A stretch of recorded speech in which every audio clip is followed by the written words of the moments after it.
Hello, hello, welcome back. I don't know why I always think of this theme called Money May, and so this is just, it is what it is. I think it's also because I am in Amanda Francis's Money Mindset Mentality, and I think that's what it's called, MMM. But anyways, I am in that. And so this year, I am all about shifting my mindset around money, healing my past money wounds, like the way that I was raised, and working through a lot of the traumas from that. And so it's really got me thinking about how I want to shift all of that for my kids. So if you listened last week, I talked about questions that are incredible to ask your kids and how fun it is to start to open up their minds and their horizon to what is actually possible in life. And today we're going to talk about how to talk to our kids because a lot of times like we're in this current reality, right? So we have this dream, let's say like for me, okay, I have this dream of my goal of $100,000 a year in my breathwork business, right? I shut down my photography business in 2024 and it was like really early, like January. And so my next goal is $100,000 in this business. And you have your current reality, right? Like the current reality we're living, making X amount of dollars, not quite to the $100,000 mark yet. And then we have that dream and wanting to shift into that mindset of like overflow and abundance and having more than enough. And I'm no longer available for that and whatever. And so we have to show up as our highest self, as our most abundant self, while being a good steward of our current resources. And so we want to treat money well. Remember, like in the last episode, I had mentioned, I think of money like it's a friend, like it's a person. And how would it want to be treated? Well, it wants to come visit us, right? Like it wants to show up. It wants to hang out in our savings account. It like loves being there and us seeing it and being so happy every time we see it. And it also wants to support us. So it loves buying us the things that we desire. It loves buying us good food, helping us provide a house for our family. Like, really start to think of money as a person, and money loves to do all of these things, right? But if in your current circumstances, you're like, okay, I want to be a good steward of my money, X amount is coming in every single month, and I'm trying to figure out what to do with it, then we get to learn how to talk to our kids who I have like a 8-year-old who absolutely loves everything and always wants everything. And so we get to start to think about how we want to talk to them. And so my husband and I, a couple months ago, we did a call with a financial therapist. This was actually, we were hopping on this call. Her name's Lindsay Concher. If you want to look her up, she is incredible. Like, I hate the word budget. I'm going to be real honest. I do not like to budget. I don't want to. But we were hopping on a call with her, and it was like this power hour is what it was called. And it was a 2-hour call all around our finances, and we were making a plan. And so for those of you who don't know what we're doing, we are currently selling our house, and it might be sold at the time. I bet it will be sold by the time this podcast comes out. So life's going to be really fun at that time. And let me tell you why. What we are doing is we are selling our house. We are taking a portion of what we make off of our house, and that is our living expenses for a year. So we are paying rent for a year. We are moving to a new area. We want to make sure we like it. We didn't want to jump into anything else. And so we decided to give ourselves a 12-month runway in our business. People think we're crazy. Yes, I do not. I am so excited about this idea. This idea came to me probably over a year and a half ago. And I sat in fear. And fear is a conversation for another day, but I do have a podcast episode all around fear and how it's being afraid of a future that might not even happen. And so, do you want to live in the fear, or do you want to think about a future that could be better than you ever imagined? And so that's what I'm holding on to here. But we are selling our house, and we are so we budgeted out like, okay, 130,000, let's live on 130,000 this year. And okay, we need to find a place to rent, and this is our money. And then the rest of it, we are investing and finding other things to do. But I remember we were hopping on this call, and I was like, oh my gosh, like she's going to make us budget. I thought I was going to feel like shameful about how I'd been spending money and stuff like that, right? The silly things. And we hop on this call with her, and it was incredible. Like, it was incredible. I probably could have been on that call for 3 hours with her. She did not make us create a budget. It was not like that. But here's the thing. We get to choose where our money goes, right? Being a boss of your money. And so I talked about this last week with your kids, like, okay, how much do you want to make? What would you do with that money? What do you want to spend it on, right? Starting to open their minds up in a way that they understand that they get to decide. They get to choose where their money goes, right? And the same is for you. And so it's like, okay, if we're being a good steward of our money, and what do we want to do with it, right? Tell it where to go. And if we're telling it where to go, what do you desire? Right. And I recognized something that came up for me was I used to be, this is so awful. I used to be like this major bargain shopper, and I was so grateful. I found amazing deals. I will tell you that I found amazing deals, but I also spent a lot of time. And now my priorities have shifted, right? Now I value my time a little bit more than to be surfing the web to find the best deal on the freaking t-shirt. And although I do still find good deals, but now when I'm choosing to be a steward of my money, quality. I want quality. I want things that I'm actually going to wear and enjoy, and not just buy because it's on sale and then maybe wear it once and then never wear it again, right? And so it's the same with our kids. When our kids ask for things or they want all of these things, right? We get to say, I'm choosing not to prioritize that right now. Let's look at the quality of this. Like, and um so something else, so that was like one thing that I really latched on to. I have also said, like, I am choosing not to spend my money on that right now. And because I think sometimes we're like, I was raised in the we can't afford it, we don't have the money for that, money doesn't grow on trees, right?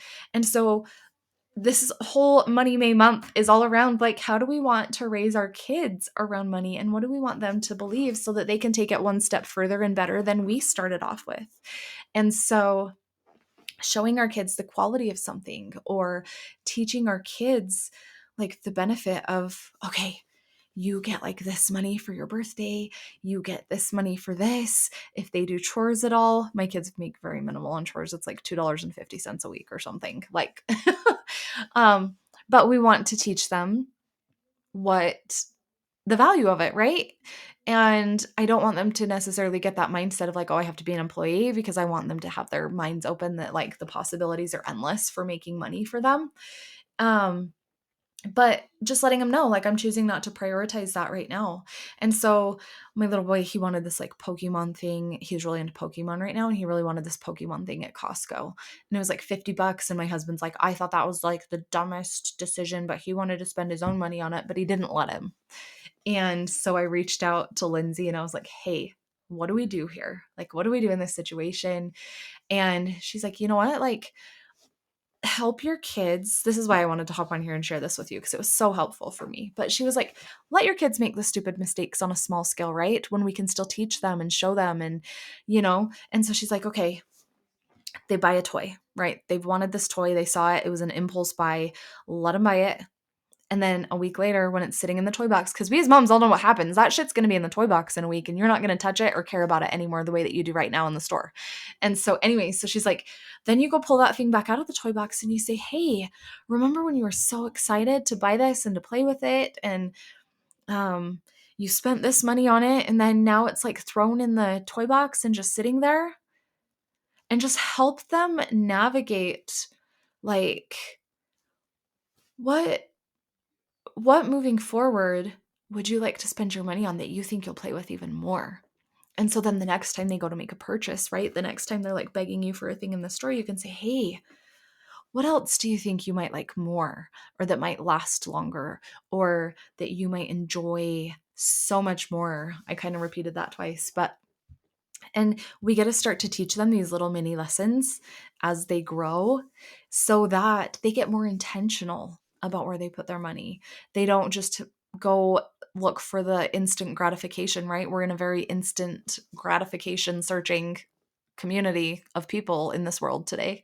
And so, but we get to teach them, like, hey, but what if this other big thing is like something that you've really wanted? And then you can teach them like the value of like saving up and telling your money where to go when you want that big thing. And so I just want you to really think about how you're talking to your kids about money. Are you the mom saying we can't afford that? No, no, no.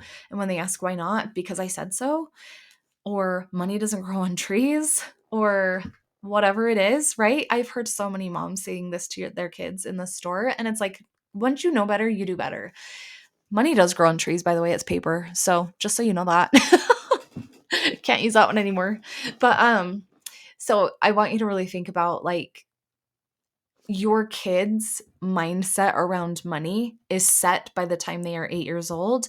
And most of the beliefs and stories that your kids are going to hold about life have completed by the time they are 12. And so, we as moms, in these years of feeling like we're surviving motherhood because we have little toddlers running around, a lot of what we say and do is really shaping their brains around everything in life, and money especially. And so anytime our kids ask us what something costs, I just tell them. Like, who gives a shit, right? Like, how much did this house cost? We tell them. How much did our trailer cost? We tell them. Or we go to Costco. How much did we spend at Costco?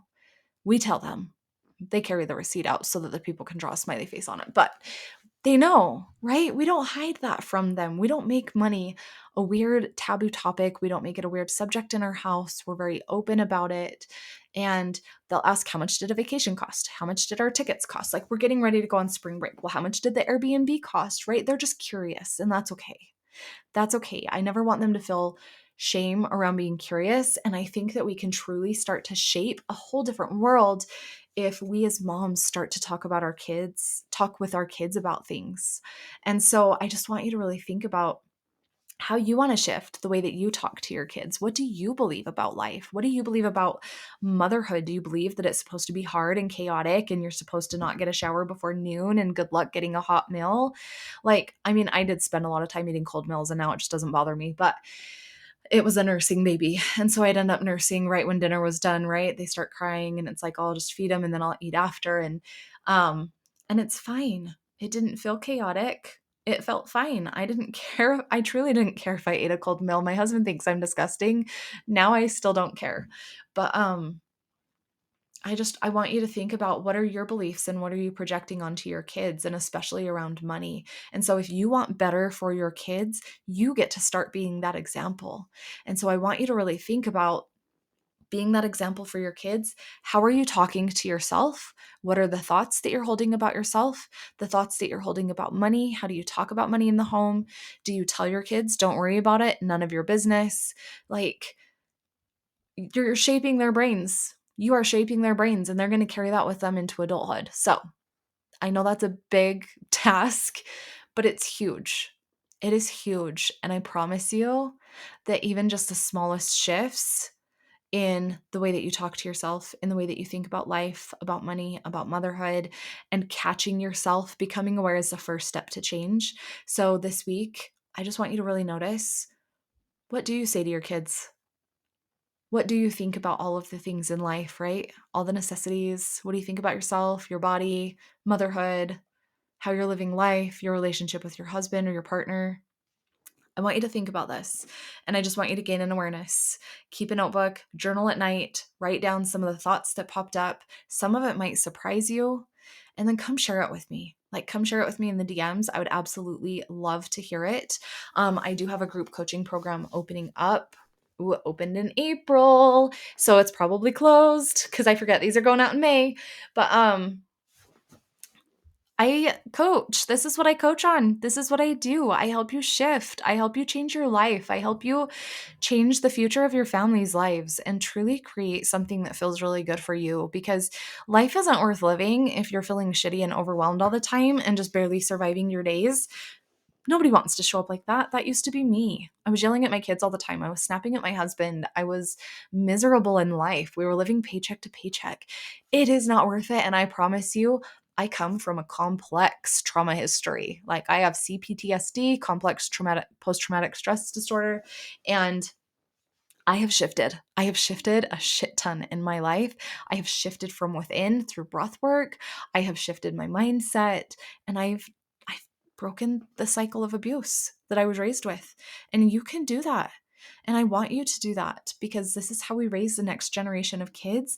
This is how you show up as the mom that you want to be, fully empowered and in your power, and showing up as the best version of you with really powerful boundaries and good relationships in your life and enjoying motherhood because you deserve to enjoy it. It should not be a struggle. It doesn't have to be. It doesn't have to be chaotic. You do not have to just survive your days. You get to love your life and create one that you are obsessed with. So reach out to me. Let's have a conversation, and I will talk to you next time.